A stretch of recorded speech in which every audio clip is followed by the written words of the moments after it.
selamat pagi, siang, sore, dan petang dimanapun kalian berada. Terkhususnya untuk Miss Yuli. Gimana Miss kabarnya? Baik-baik aja dong ya pastinya, dan selalu di rumah aja. Di video ini aku akan membahas tugas mengenai pertumbuhan intelektual. Eits, tunggu dulu.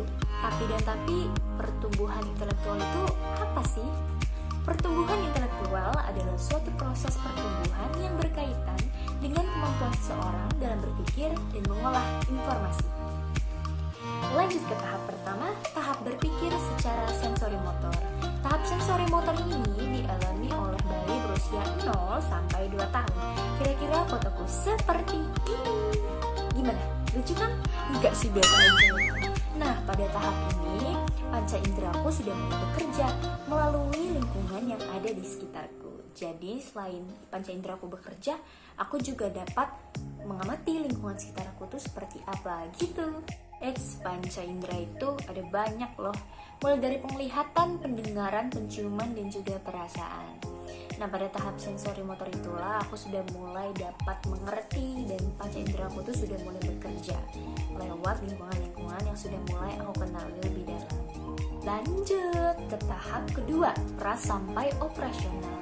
Tapi kita bahas yang tahap berpikir secara prakonseptual dulu ya.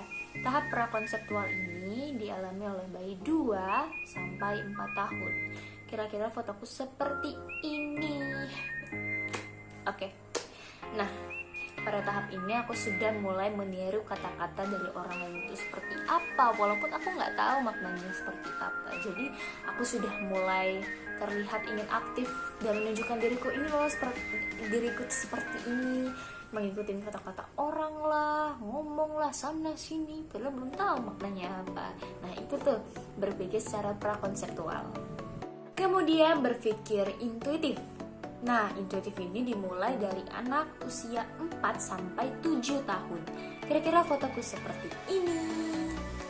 Nah, pada tahap berpikir intuitif ini, aku sudah mulai bisa belajar nih, dan juga aku sudah mulai berpikir, berhitung, karena sudah mulai dimasukin ke sekolah juga ETK.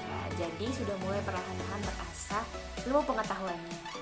Lanjut ke tahap berpikir operasional, yaitu operasional konkret dari umur 7 sampai 11 tahun. Kira-kira fotoku seperti ini.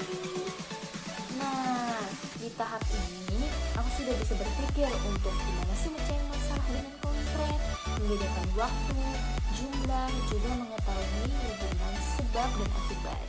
Lalu ke tahap berpikir operasional formal dari umur 11 sampai 16 tahun. Nah, kira-kira fotoku seperti apa ya? Nungguin ya. Seperti ini. Nah, pada tahap ini aku sudah mampu berpikir baik abstrak atau hal-hal yang ada di luar dunia nyata. Nah, karena aku masih di umur 15 tahun, otomatis aku berada pada tahap berpikir secara operasional formal. Yang aku rasakan pada saat-saat ini adalah mungkin mulai munculnya insecurity, baik kekurangan yang kita alami atau kelebihan yang bakal aku asah ke depannya, menata planning untuk masa depan dan juga untuk karir seperti itu. Dan di umurku yang sekarang pada tahap operasional formal, pastinya pada kesibukanku ada aja nih haters, hujatan, kebencian, dendam, iri hati, benci sana dan sini.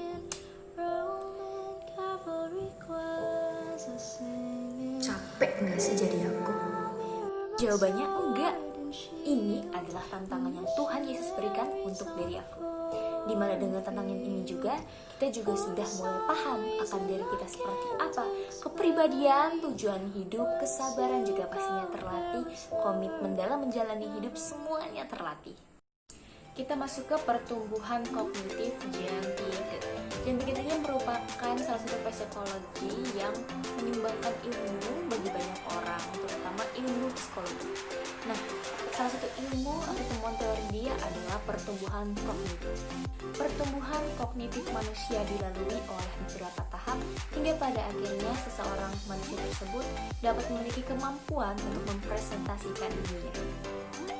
Nah, berikut Miss Yuli itu tadi mengenai video yang dapat aku sampaikan. Udah gak terasa nih, udah hampir 2 abad kita ngobrol di sini. Gak 2 abad sih, video juga cuma 4 menit.